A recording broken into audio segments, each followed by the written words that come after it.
It seems these days that everyone wants to become a millionaire. We want to work smarter, achieve better results, and make more money. So what is stopping you? That's what we're going to talk about today.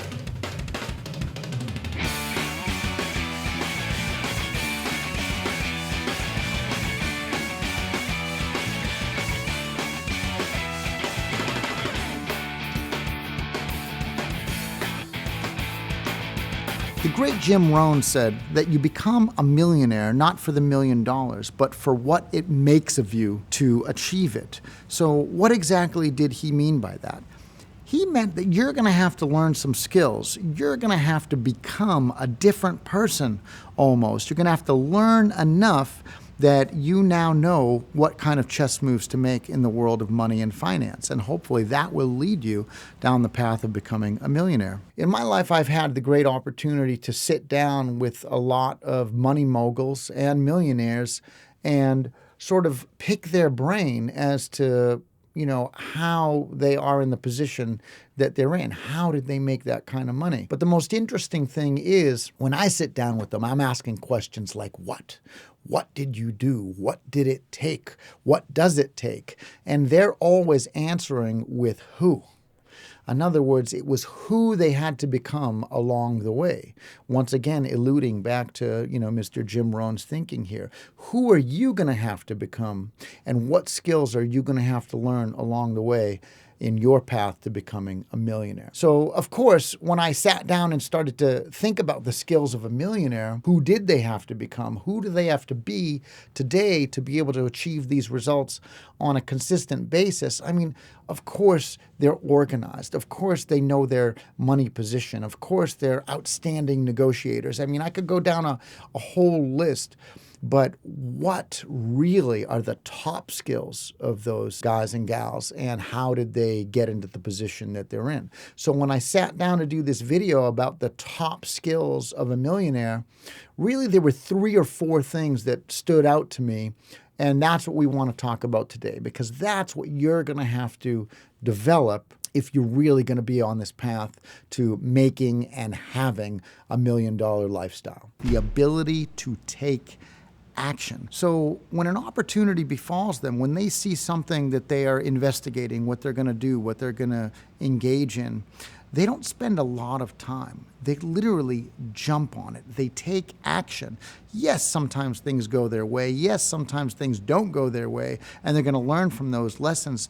But the truth of the matter is that they're unafraid. They jump in with both feet and they take action. That is the key. You don't get results from standing on the sidelines. They know that to be involved, you actually have to be playing the game of money and the game of life. So they jump right in. When everyone else is saying, I don't know if I should do this, they're saying, I think I should do this. When someone says, I don't know if I want to try that, they're like, I'm going to try that. And when someone says, I can't get involved in this, they're saying, I'm getting involved in this. So they jump in and they know that they're going to have to try different things, but the key here is to not sit on the sidelines and jump in and take action. Like Nike says, just do it. Rule number 2 is commitment. Millionaires are very committed. Once they decide they're going to do something, they, once again, just do it. And they are committed. They're going to write it down. They're going to look at it. They're going to study it. And that becomes paramount on their list of to-dos. Yeah, they have other things going on. Maybe there's lots of business enterprises and things that they're involved in. But once they get committed to something, they are going to see it through. Now, let's talk about that for a second, because not everything you do is a win. Not every result that you get once you are committed to something is exactly the intended result or what you want. But once again, when you commit, you're at least going to finish. You're at least going to see it through. Most people, that is their main problem, is they aren't committed. They think about doing something. I mean, think about a New Year's resolution, for say. You're committed in the beginning, you're going to lose weight or get more organized or save your money, but then you lose your motivation. So you're not committed. You have to be committed and get a result. Now, maybe the result you get isn't exactly what you want, but that's the whole point, is that you're going to learn from that and then you're going to do it again. So millionaires have the ability to commit to something and see it through and finish it. So get a result and then learn from that result. And you can only do that if you are committed to seeing something through till the end, till you actually achieve that result. The third thing that millionaires do with an outstanding ability is they trust their instincts. I'm interviewing these people and I'm talking to them and I'm asking them about different deals and different adventures and ventures that they've gotten into. They said, there was a point where I realized that this just didn't feel right, so I backed out. They trusted their instinct, but there was also points where they realized that right off the bat, they knew that this was good, this was a good idea, this felt good. How many people have gotten involved in relationships where you met someone and you kind of liked certain things about them, but maybe you didn't like a couple of qualities, or maybe there was one big thing that you didn't like, whatever it was. You probably talked yourself into it saying, well, I'm going to kind of go with it because maybe I can change that. Maybe it will work out. Maybe they'll change. Maybe it'll be different. Maybe it's not what I'm thinking. You literally had so much question that you doubted yourself. And many times that blows up in our faces.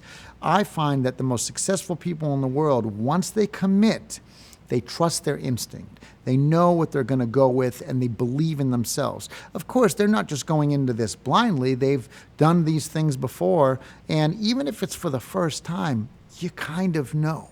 You kind of know if it feels good or if it doesn't feel good. And if it doesn't feel good, that's your gut giving you a signal. And of course, if it feels really good, that's also your instincts giving you a signal. The key with the most successful people in finance is that they trust their instincts. They know sometimes they're going to make mistakes. They know they're going to learn from those mistakes, but their instincts are key, and you have to learn to trust your instincts. The fourth thing is being prepared. When I was a kid, I remember watching these ads. They were commercials, right, on the Boy Scouts, and I was Boy Scout age, even though I never became a Boy Scout, but I would see the commercials all the time on TV. And being a kid, of course, I was attracted to that. And their big motto was be prepared, right? Be prepared. And they would show these Girl Scouts and Boy Scouts, on these trips and camping and earning their badges and doing all their stuff.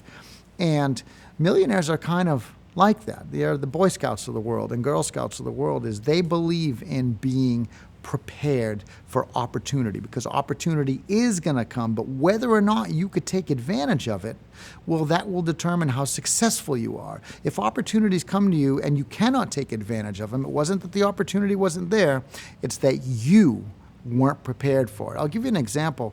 Recently, a friend of mine was just telling me about some friends of his that were looking to buy a home or a condo. They're renters, they're paying rent, but they're a young couple and they really wanted to get into their own home.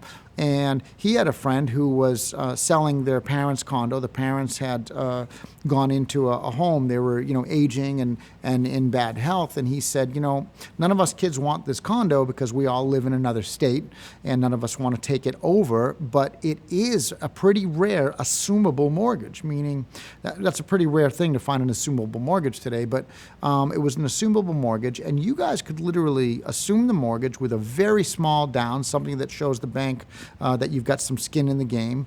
And the bank's going to want to take a look and make sure that you can afford this. But if you guys can afford it, then they'll give you the loan and allow you to assume the loan. This was an amazing and rare opportunity for these guys to get in very, very cheaply without a huge down and become homeowners for the first time in their life. So, of course, they went and looked at the condo. They loved the condo. But then they went to the bank, and the bank looked into their finances and started seeing what their position was. And, of course, they had 3 or 4 credit cards that were outstanding that they were making payments on. They had a rent with a high big lease that they had just signed recently, so they were committed to that, and it was going to be tough to get out of that. And they had no money in savings. So the bank basically said, you are not a good candidate to take over this mortgage. In other words, you're carrying too much debt.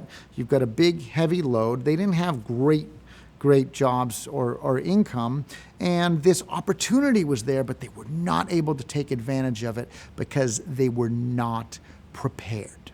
So I believe that success in life comes from being prepared for a real opportunity when it comes. And this has happened many times to me in life where an opportunity befell me and I was able to take advantage of it, whether it was real estate or an exotic car or a business deal. I was in a position in which I had done the right things a majority of the time. Now, nobody does the right things 100% of the time, but if most of the time I'm budgeting, I'm saving, I'm operating by the rule of 5, I'm putting money away in my POM account, I'm going to be in a pretty good position. So if an opportunity comes to me, I'm going to be the guy who can take advantage of it. And that's what I want to see for you too. So learn about these rules, put these skills in your back pocket and start to put them to work for you. And above all, always be prepared for opportunity. My name is Daniel F. Margasa. This is the Almost Criminal Millionaire. If you like learning about the topic of finance, money, and the health and wealth of your bank account, then please stay tuned for more.